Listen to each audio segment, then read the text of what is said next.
66 million years ago, an asteroid as big as Mount Everest was headed on a deadly collision course with Earth.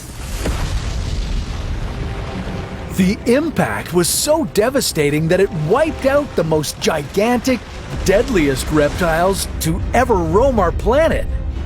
But the dinosaurs didn't just die from one big boom.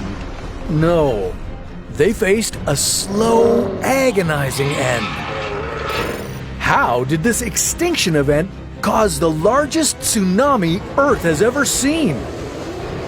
And what exactly happened after the big reptiles were gone? Hold on tight, we're taking you on the most epic and deadly trip of your life. This dinosaur-ending asteroid is terrifying. Not only was it about 10 kilometers in diameter, but it also traveled incredibly fast, between 10 and 30 kilometers per second. At this point, it was a blazing fireball. As it hurtled down to Earth, the air in front of it was compressing and heating up to unimaginably hot temperatures. Just before the impact, the asteroid could have been as hot as the surface of the sun. Once it entered our atmosphere, it only took this massive space rock a few seconds to reach Earth's surface and alter the course of life forever. As the asteroid slammed into Earth off the coast of where Mexico is now, it sent huge amounts of debris up into the air. The shocking blast wave killed everything in its way, and from here, it was only getting worse. This powerful blast ejected bits of the Earth's surface into the atmosphere, and minutes later, scorching hot pieces of glass and rock rained back down. Some of the debris reacted with the atmosphere, causing acid rain that would last for years. The land was burning. The fires caused by this devastating impact spread across the continent like literal wildfire, killing more and more life along the way. And then, just when you thought the apocalyptic scenario couldn't get any more intense, well, it did. The impact of the asteroid hitting Earth was so powerful that it sent shockwaves through the planet. And all that energy had to go somewhere. Cue the mega tsunami. A wall of water over 10 meters high raced across the ocean. This wasn't your regular tsunami.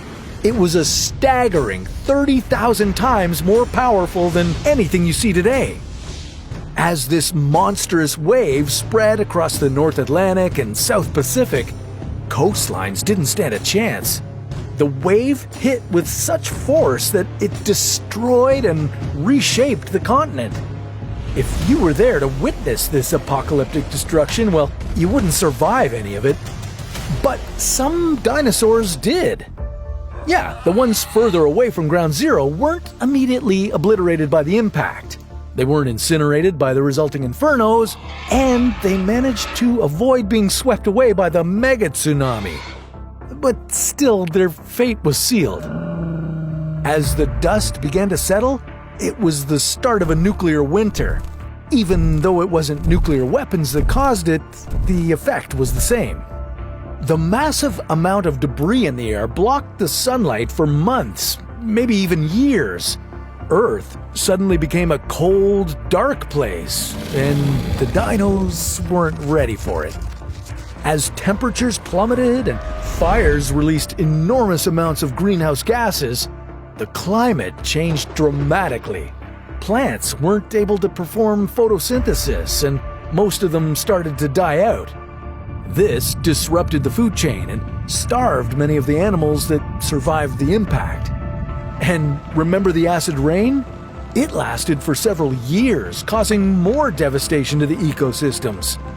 The oceans became too acidic for marine life. Most ocean species didn't have the time to adapt to such a drastic change. These prolonged harsh conditions, together with the initial blast, pushed about 75% of Earth's life to extinction. The good news is that this included the horrifying T-Rex. Yeah, as much as I feel bad for this guy, I'm happy he's not running around today. When the last of the dinosaurs breathed their last breath, Earth became an empty, devastated place, cold and acidic. So when did things get back to normal? Yeah, well, here's the thing. They didn't. Not dinosaur era normal, anyway. Earth didn't rebuild after that. It reinvented itself. 1,000 years later, the planet was recovering from the post-apocalyptic winter. It was still cold and food was still scarce, but life was ready to make a comeback. In this new wild world, a few furry little critters were sprinting around. Among the first plants to reappear after the impact were ferns. They really hit it off well after the disaster. 100,000 years later, Earth began to get a little more lively. Creatures about the size of raccoons were repopulating the continents. And the oceans were once again teeming with life. Fast forward about 10 million years and Earth had finally restored its biodiversity. Only it wasn't the same Earth as it used to be. Now it was the age of mammals. Yeah, after the dinosaurs checked out, mammals were on fire.